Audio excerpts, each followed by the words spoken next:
हनुमान जी सुंदर क्यों हैं हम नहीं कहते।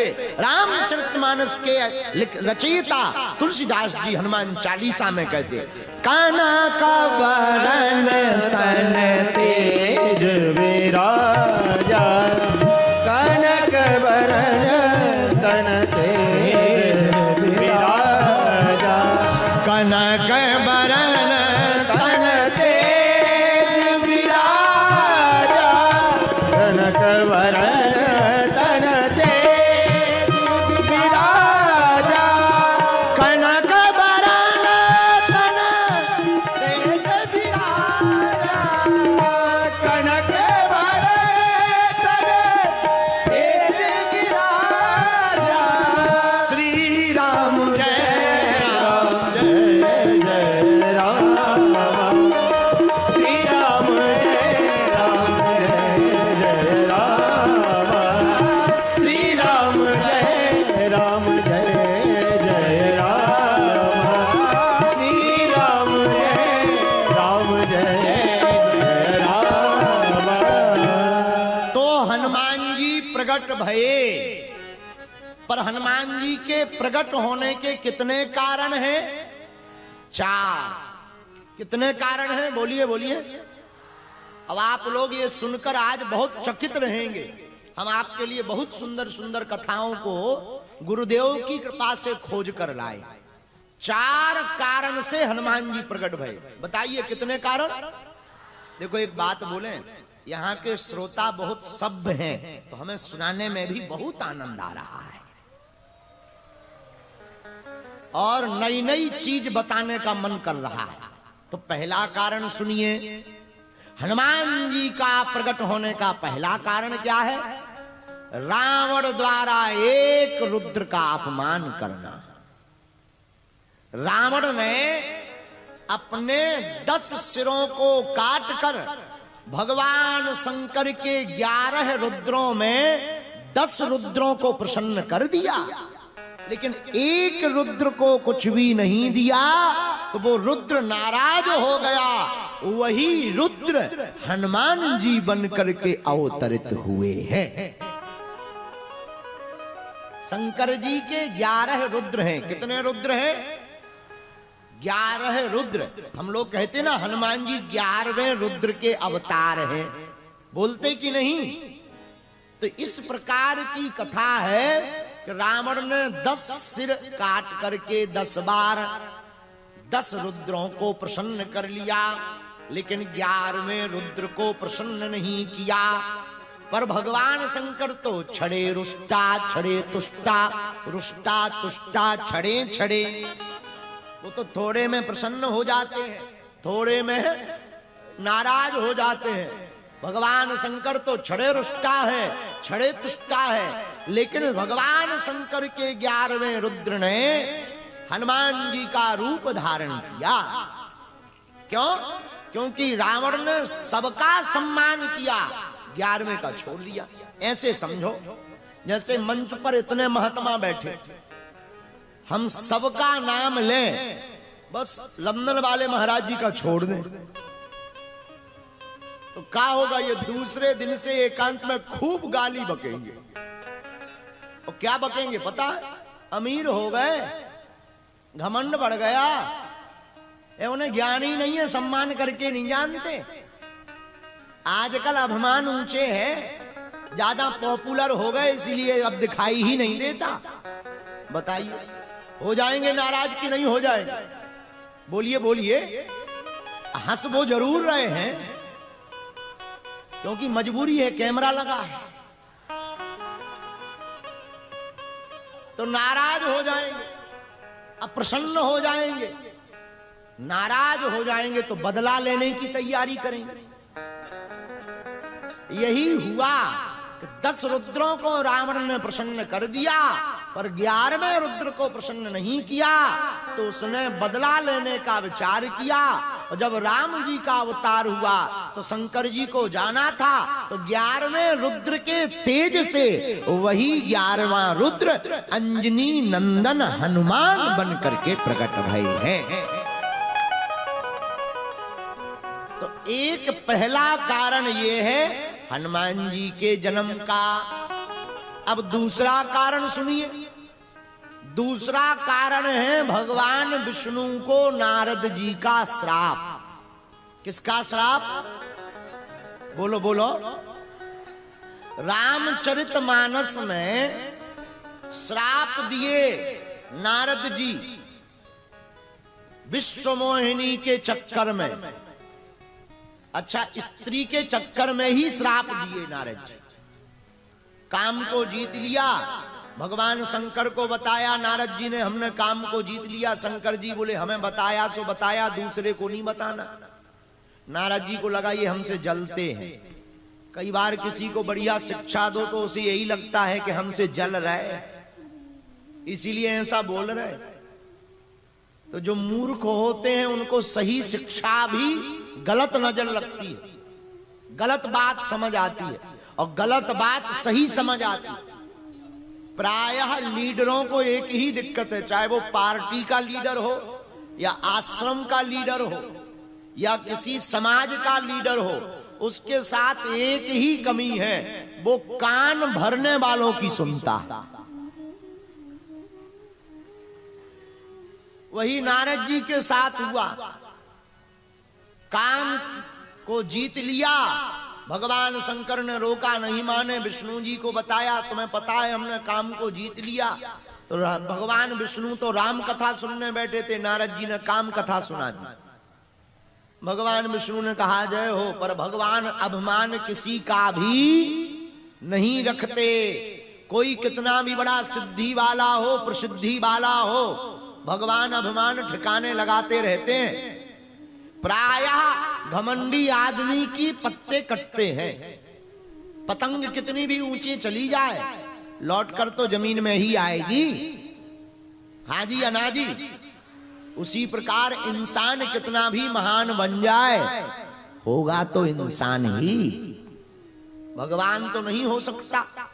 भगवान भी नर बनकर आए, इसलिए जीवों को और हमको तुमको अभिमान नहीं करना चाहिए। जो प्राप्त हो उसे भगवान का प्रसाद समझना चाहिए। ये भगवान की कृपा है, ये प्रभु का प्रसाद है, ये गुरुदेव का आशीर्वाद, हमारा कुछ भी नहीं है। तो नारद जी को अभिमान आ गया। भगवान विष्णु ने विश्व मोहिनी की रचना की, शादी हुई नहीं। अब बताओ, नारद जी को भी शादी का भूत सवार हुआ। इस शादी के लड्डू बड़े खतरनाक हैं। जिनकी हो गई वो भी रो रहे हैं, जिनकी नहीं हुई वो भी रो रहे हैं कि हो जाए, और जिनकी हो गई, प्रायः बहुत लोगों को हमने देखा है शादी करने के बाद उन्हें सन्यास की बातें बहुत समझ में आती है। वो समझते इससे बढ़िया तो सन्यास ठीक था। और शादी के ठीक 4-5 महीने बाद उसे एकदम महात्मा याद आता। और जितना जल्दी शादी होने के बाद सन्यास सिर पर चढ़ता है, उतना शादी के पहले नहीं चढ़ता। इसीलिए लोग हमसे पूछ रहे थे कि आप शादी क्यों कर रहे हैं। हमने कहा हमें जल्दी सन्यासी बनना है। अच्छा, शादी बड़ी खतरनाक चीज है। गधे मना कर देते हैं पर इंसान नहीं करता। एक बार हमारे पास एक गधा था, गधा। हमारे पास नहीं, एक व्यक्ति के पास, क्योंकि हम गधों के सरताज नहीं हैं। एक व्यक्ति के पास में गधा था, गधा। उसने अपने गधे को सिखा दिया, जो भी पूछो वो हाँ बोलता। उससे कुछ भी पूछो, क्यों भगवान मिलेंगे, वो कहता था हाँ। गधा तो जानते हो, जानते हो, बोलो। अब बताओ, कोई गधा हाँ बोले, ऐसा हो सकता? पर काठमांडू के चंगीलाल के पास था। काठमांडू के चंगीलाल के पास ऐसा गधा था जो हाँ बोलता था। लोग जाते थे, बोले बताओ क्या हमारे लड़के होंगे? गधा कहता था हाँ। एक बार हम पूर्व जन्म में काठमांडू आए, हमने कहा ये तुम्हारा गधा ना बोलेगा। बोले नॉट पॉसिबल। हमने कहा बोलेगा। बोले नॉट पॉसिबल। हम उसके कान में गए, कुछ बुदबुदाए, गधा तुरंत बोला ना। तो हमारी लगी थी शर्त, जिसका गधा था जो गधे का मालिक था उसे पक्का भरोसा था कि गधा नाम बोल ही नहीं सकता, क्योंकि हमने सिखाया ही नहीं। और हमने कहा गधा नाम बोलेगा। बोले कैसे? हमने कहा बोलेगा। गधे का मालिक बोला अगर ना बोल जाएगा तो हम 20,000 नेपाली देंगे। हम कहा 10,000 भी देना चलेगा।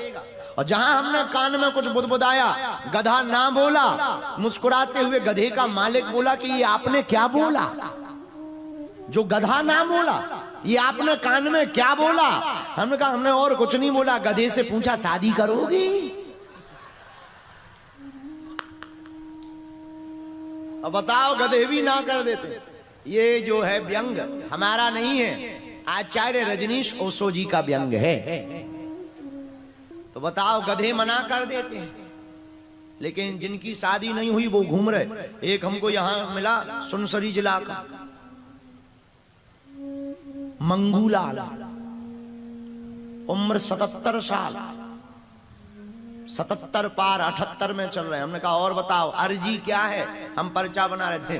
बोले घर बस जाए। हमको हार्ट अटैक आ गया। हम का इस समय में, जिस उम्र में तुम हमारे पास अर्जी लेके आए, इस समय में तो तुम्हें शमशान घाट बुक करना चाहिए। तो तुम मैरिज हाउस बुक करवाने आ गए।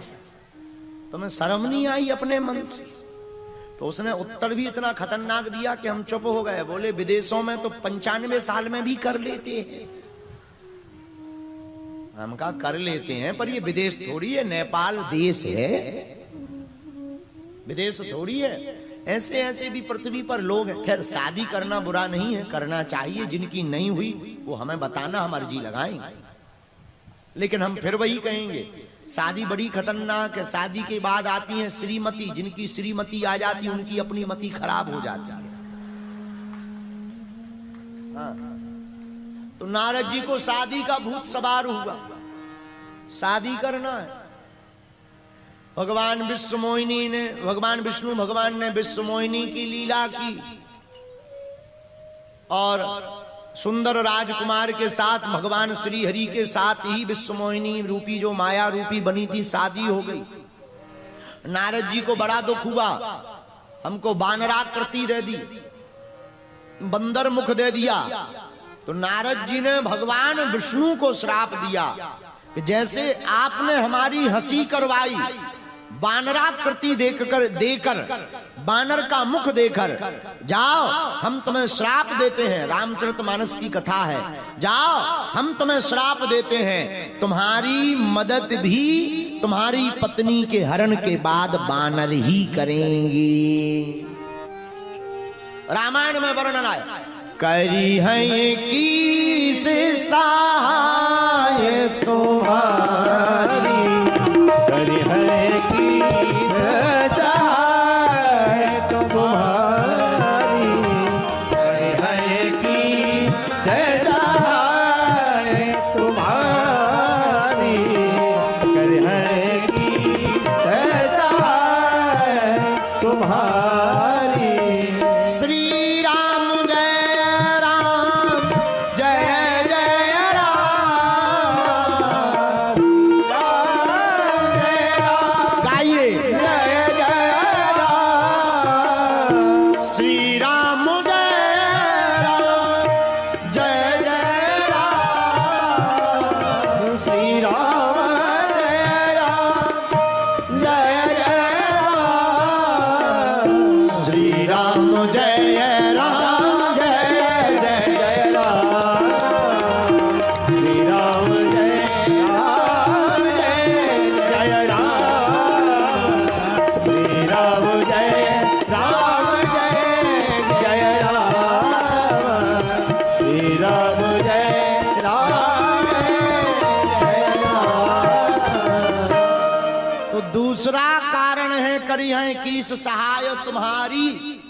भगवान शंकर ने विचार किया कि नारद जी का श्राप है तो सब लोग कुछ ना कुछ बनेंगे, पर सहायता तो बानर ही करेंगे। और राम जी, रघुनाथ जी जब नर बनकर के नारायण भगवान राम बनकर के जाएंगे, तब भगवान शंकर ने विचार किया हम भी बानर बनकर के जाएंगे। तो दूसरा कारण बंदर बानर बनने का ये भी है, बोलो सीताराम। तीसरा कारण सुनो, आहा, तीसरा कारण है बानर राज केसरी को ऋषियों का आशीर्वाद। हाँ, बानर राज केसरी जी महात्माओं के पास गए, महाराज हमारे कोई संतान नहीं हो रही है, उपाय बतलाओ।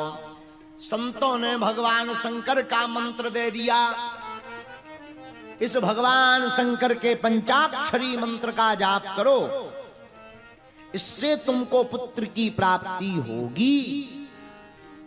और जैसे ही शिव आराधना केसरी बानर राज श्री केसरी जी ने की, तो भगवान शंकर प्रकट भये और वरदान देते हुए कहा, जाओ तुम्हारे घर पर हमारा अंश ही प्रकट होगा।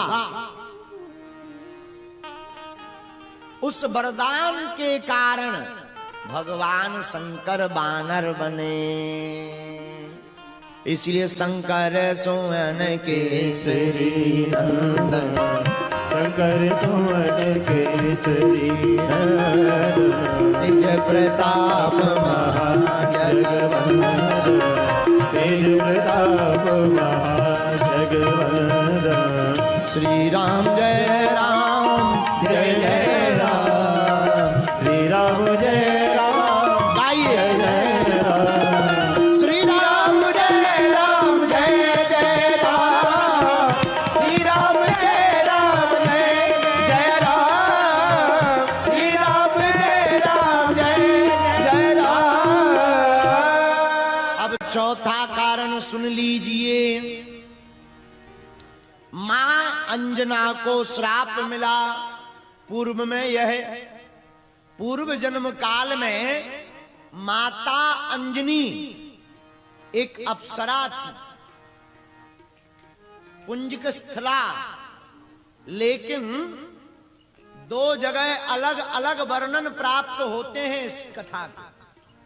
एक जगह वर्णन प्राप्त हुआ इंद्र के श्राप के कारण यह वानरी बनी, एक जगह ऋषियों के श्राप के कारण वानरी बनी।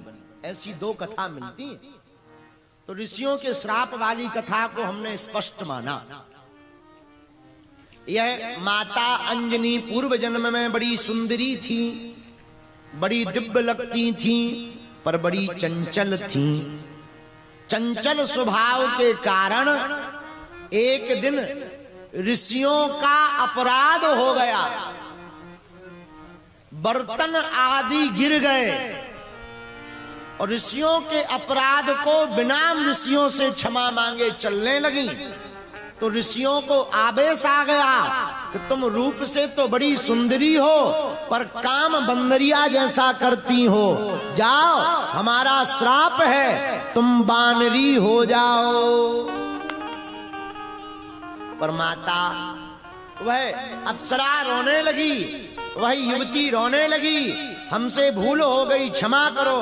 तो संत बड़े परमार्थी भेष धरे अवधू। संतों को दया लगी। ऋषियों ने कहा, देवी रो मत, जाओ तुम बानरी तो बनोगी, पर तुम्हारे घर पर ऐसा पुत्र होगा जो तुम्हारी कोख को अजर अमर कर देगा और स्वयं भी अजर अमर होगा। यह ऋषियों का वरदान पाकर के, श्राप और वरदान पाकर के दूसरे जन्म में वह अंजनी माता अंजना बनी। जन्म हुआ, वानर राज से केसरी से विवाह हुआ और इनके ही घर पर हमारे सरकार प्रकट भई। प्रकट कैसे भय? श्रृंगी ऋषि वशिष्ठ बोला। श्रृंगी ऋषि ने यज्ञ किया, वशिष्ठ जी ने बुलाया। कहां? अयोध्या में। जब दशरथ जी को कोई संतान नहीं थी तो यज्ञ के लिए बुलाया। देखो यहां भी यज्ञ हो रही है। यज्ञ बहुत आवश्यक है वर्तमान में पृथ्वी पर। पूछो क्यों?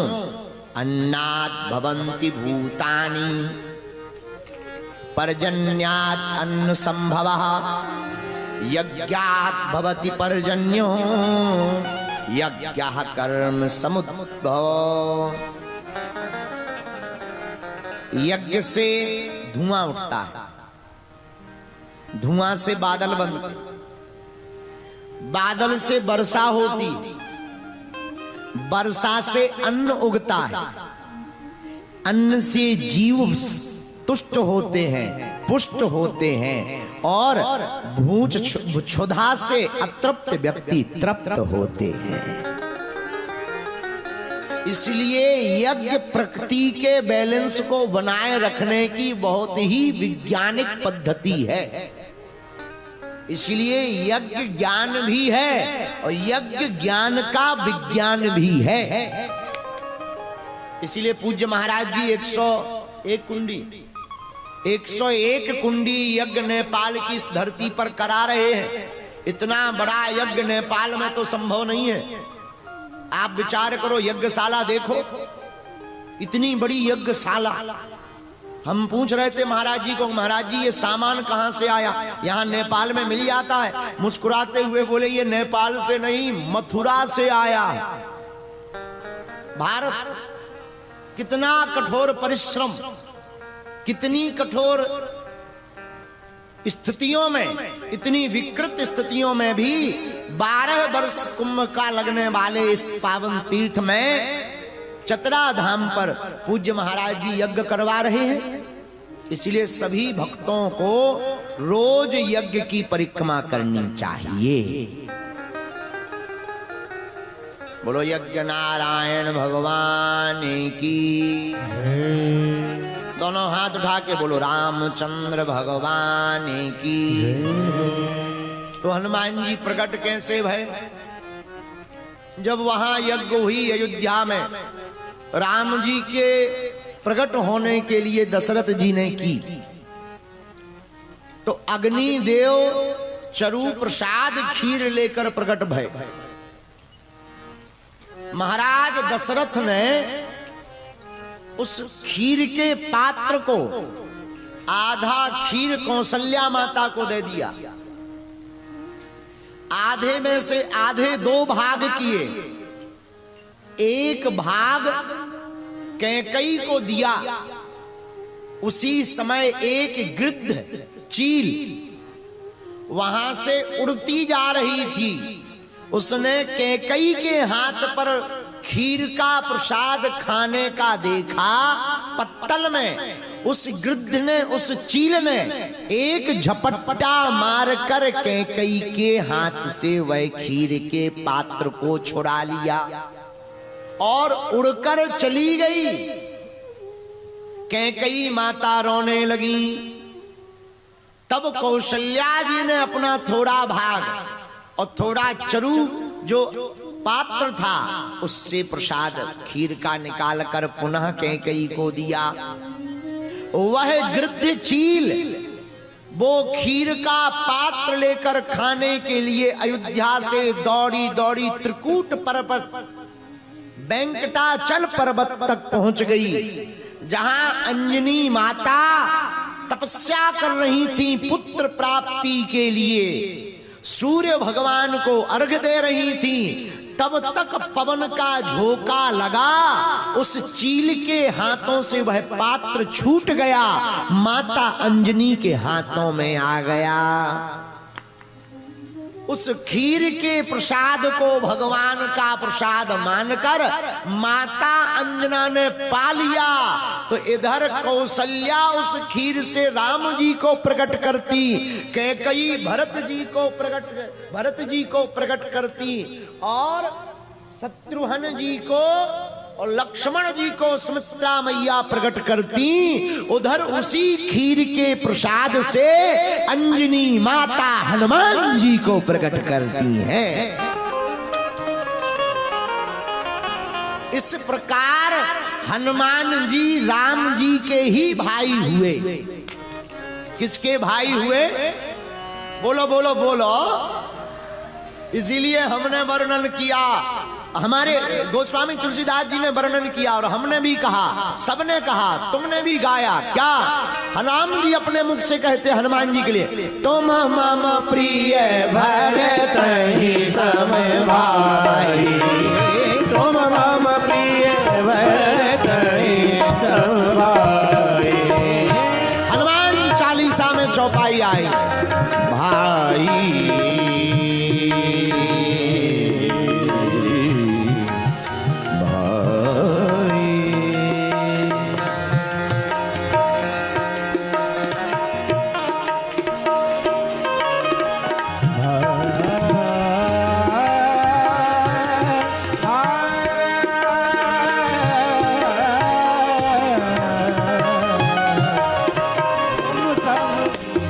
भरत सम भाई, रघुपति की बहुत बड़ाई, रघुपति की बहुत बड़ाई, रघुपति की बहुत बड़ाई, रघुपति की बहुत बड़ाई, रघुपति की बहुत बड़ाई, रघुपति की बहुत बड़ाई, बहुत बड़ाई, की बहुत बड़ाई। तुम मम प्रिय भरत सम भाई, तुम मम प्रिय भरत सम भाई, तुम मम प्रिय भरत सम भाई। इस प्रकार हनुमान जी प्रकट भये। बोलो हनुमान जी